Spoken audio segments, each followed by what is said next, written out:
I'm Haley Taylor, and you're listening to the Rough Draft Diaries. This week on the Rough Draft Diaries, I'm at the Toledo Museum of Art. Now, if you're an ardent listener, you may be thinking, I don't remember the museum being nominated for an episode this week.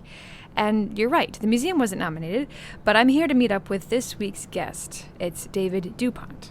And you're talking to me in my position as I chair the PR and marketing committee for the Black Swamp Arts Festival, which is held every year the weekend after Labor Day, which is September 7th through 9th this year. This is going to be our 26th running of the festival. We celebrated our 25th year last year with a big splash, and we're still partying in our 26th year. The Black Swamp Arts Festival is a 3-day arts and music fest held annually, the weekend after Labor Day in September, in Bowling Green, Ohio. There's a juried art competition, activities for kids, and both national and local bands perform sets on the 3 different stages throughout the entirety of the festival. For instance, last year you could hear the Irish folk band Lunasa.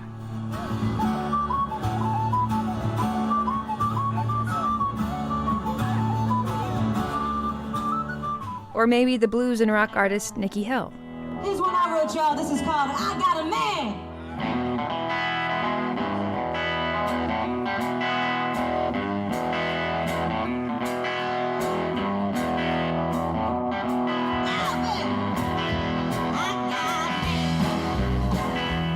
Music is an integral part to the festival, but David doesn't want people to forget that it's not just music that you can experience while at the festival, there's also the artwork. The music does get a lot of attention, but there are people who just come for the art show. The art show is first rate. It's one of the issues we have is we really don't know how many people come to it because it's a free festival. People just come on Main Street and, you can count at one time, but you don't know if that person is going to come back. If there's other crazy people like me who are, on Saturdays when I'm on the street helping out at 5 a.m. and I'm leaving at 11:30 at night. So David's longtime support of the festival is twofold. It's in the hours he puts in to prepare for each year, but also in the amount of years he's been going to the festival before he started working for it. David went to the very first festival back in 1993. It started 26 years ago. It started with people just trying to come up with an event that would bring people downtown and sort of bring people together to celebrate this, this artistic side.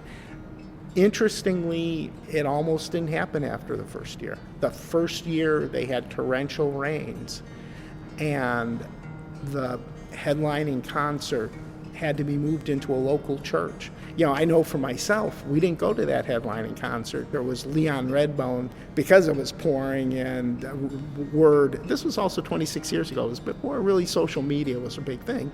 Yeah, it was almost washed out.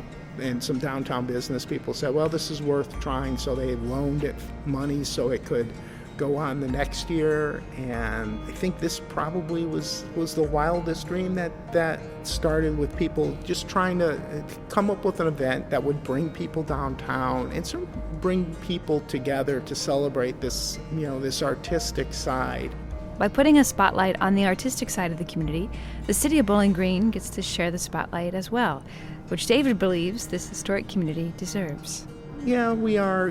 We get stereotyped as the home of the tractor pull, of the National Tractor Pull, and that's fine. That brings people in, but I like to say that somehow people think that the road from Toledo to Bowling Green is longer than the road from Bowling Green to Toledo. It gets overlooked, but maybe it is. It's hard for me to say I'm here. If they overlook us, it's to their detriment.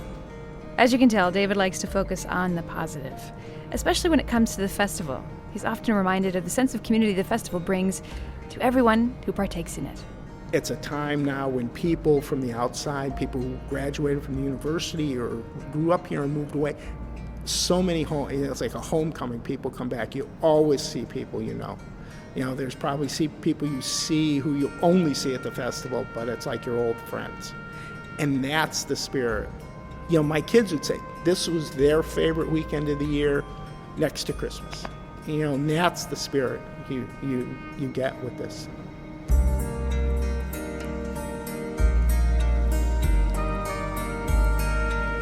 And that just about wraps up this episode of the Rough Draft Diaries. But first, here are David's connections for the next episode.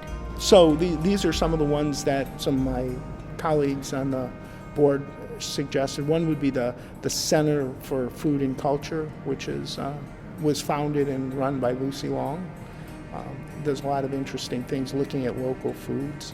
Partners for Clean Water has a lot of efforts looking at ways that we can keep our waterways and Lake Erie clean.